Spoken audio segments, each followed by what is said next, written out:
ఈరోజు విశ్వాసి పరిస్థితి ఏమిటి? గాయము చేయబడిన ఆ దేవుని ఎదుట ఎప్పుడైతే యోసేపు బ్రతికున్నాడని తెలిసిందో, దేవుని సన్నిధికి వెళ్ళి బలర్పించినప్పుడు దేవుడు మాట్లాడాడు, వెళ్ళు, నీ కుమారుడు చేతులే నీ కళ్ళ మీద చేతులు ఉంచుతాయన్న. నా ప్రియ దేవుని బిడ్డలారా, ఆ ఒక్క మాట యాకోబుతో మాట్లాడుంటే అంత బాధ వచ్చి ఉండేది కాదు. ఒక్కొక్కసారి మానవ జీవితంలో ఈ శ్రమలు కంటిన్యూ అవుతూనే ఉంటుంది, ఈ వేదన కంటిన్యూ అవుతుంది, ఈ పేదరికం కొనసాగబడుతూనే ఉంటుంది. దేవుడు అన్ని కార్యాలు చేస్తాడు, కానీ మనకు అవసరమైంది మాత్రం బిగపడతాడు. దేవుడు అన్ని వ్యవహారాల్లో జోక్యం చేసుకుంటాడు, కానీ మనకి ఏదైతే అత్యవసరమాక ఏం చేస్తున్నాం?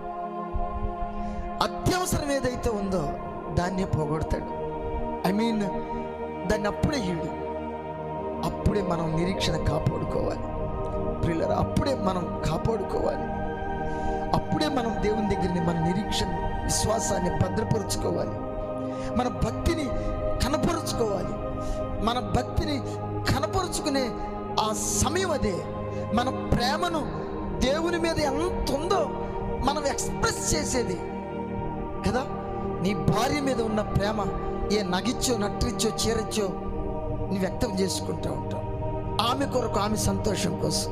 నీ భర్త మీద ఉన్న ప్రేమ ఆయన సాటిస్ఫై అయ్యేటట్లుగా, ఆయన సంతృప్తి కొరకు, ఆయన సాటిస్ఫాక్షన్ కొరకు నీవు ఎంతగానో నడుచుకుంటావు. నీ ప్రేమ తెలుసుకోవాలని. కానీ దేవుని మీద నువ్వెంత ప్రేమ కలిగి ఉన్నావు ఎప్పుడైనా ఎక్స్ప్రెస్ చేసావా?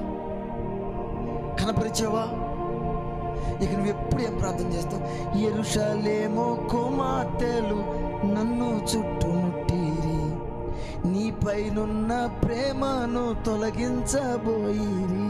నీ పాటలు ఎప్పుడు అయ్యా, వాటి మూలాన నేను కలవరపడ్డా, వీళ్ళ మాటల వల్ల నేను కలవరపడ్డా, అయ్యా ఆ పరిస్థితి వల్లే నేను దూరమయ్యా తప్పించి.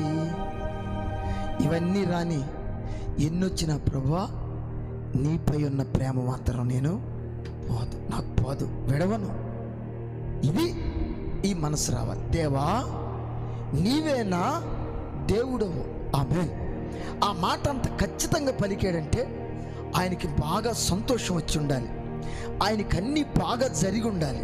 అంతేనండి శేఖర్ గారు, ఏ లోటు లేకుండా ఉండాలి. ఎస్, ఆయన అన్నాడు, నా గిన్నె నిండి పొర్లుచున్నది అన్నాడు. ఒకవేళ అంత పొర్లింది కాబట్టి ఇక నువ్వే దేవుడు. ఎందుకంటే ఆయన ఉన్నాడు కాబట్టి అన్నీ జరుగుతున్నాయి కాబట్టి. నాకు ఇస్తేనే నువ్వు దేవుడివి అని, అందుకని నువ్వే నా దేవుడు అన్నాడా?